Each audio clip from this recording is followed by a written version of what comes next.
law, and we still ain't getting nothing but racist police brutality, etc.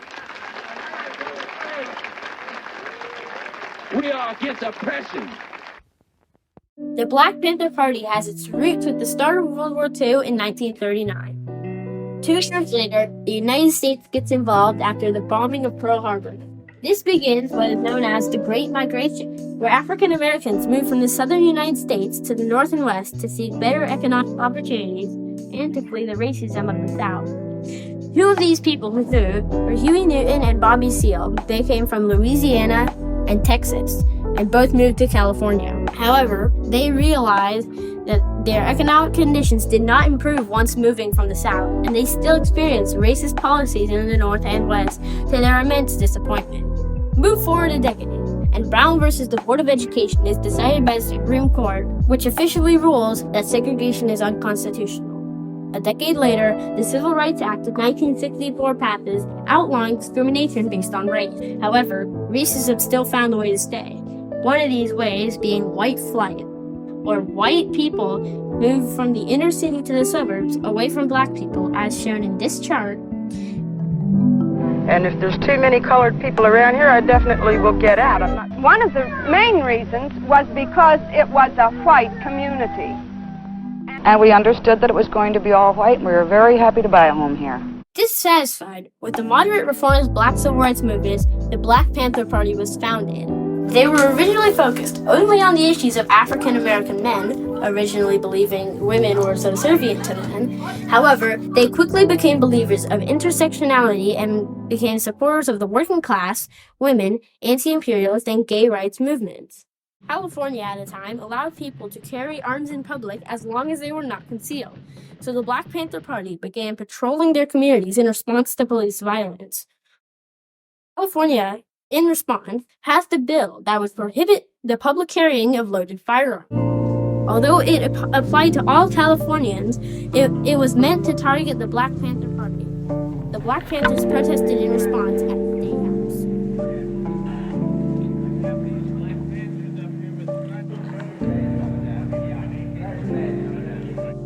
The 10-point program was the basis that the party followed in its actions, detailed in a speech by Bobby Seale. It says exactly what black people have been crying for 400 years. 1, we want freedom. We want power to determine the destiny of our own black community. 2, we want full employment for our people. 3, we want decent housing fit the shelter of human beings. 4, we want an end to the robbery of the black community by the white racist businessmen. 5, we want decent education that teaches us about the true nature of this racist, decadent system. 6, we want all black brothers to be exempt from military service. 7, we want an immediate end to police brutality and murder of black people. 8, we want all black brothers and sisters held in federal, county, state, city, jails, and prisons to be released because they have not had a fair trial. Number 9, we just want the courts to make sure we have peers on the jury. 10, we want land, bread, housing, clothing, education, justice. We want peace. We want a black plebiscite. UN, black colonial subjects will participate. As part of its advocacy for common welfare, survival programs are programs instituted by the Black Panther Party to help black people in the United States.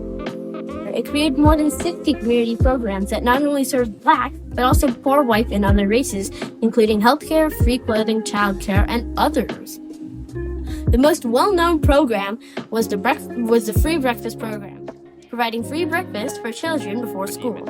Starting at St. Augustine's Episcopal Church in Oakland, and later spreading to more than 36 cities, they fed more poor school children than the entire state of California. The federal government tried to discredit the programs, falsely claiming the food was poisoned, and even raided breakfast program locations where children were eating. This was part of a larger wave of U.S. government oppression known as COINTELPRO. But as certainly do not and will not give protection to civil rights workers. COINTELPRO, a counterintelligence program, is a series of illegal operations by the U.S. government to surveil, infiltrate, imprison, and suppress American political organizations against their status quo. Organizations and people targeted include everyone from communists to Native American rights groups to civil rights activists and Mexican-American farm worker movements, and Puerto Rican independence groups, also environmentalists. One of the many organizations targeted was the Black Panther Party, which it considered the greatest threat to the internal security of the country.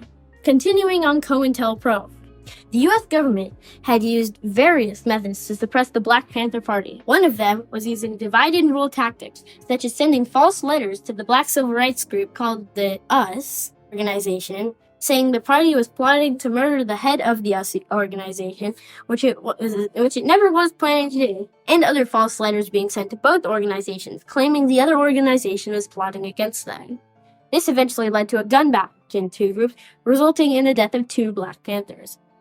They often imprisoned members for crimes they did not commit, such as party founder Huey Newton, imprisoned on charges of manslaughter, causing an international Free Huey campaign that led to the changes being overturned and his release 2 years later.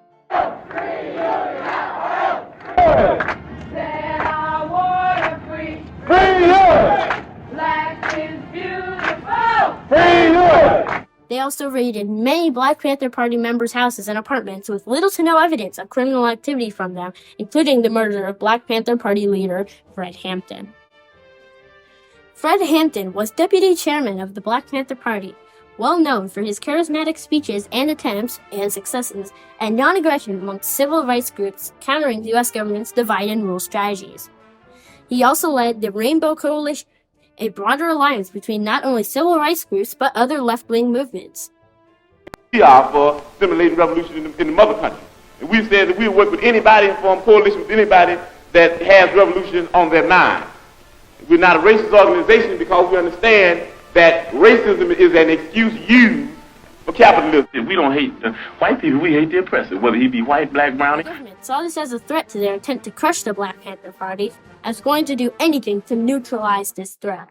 On December 4, 1969, at 4 a.m., armed police arrived at the front door of Hampton's apartment, and after 5 minutes, they kicked open the door and quickly, fatally shot the 22-year-old Mark Clark, a visitor from another party chapter.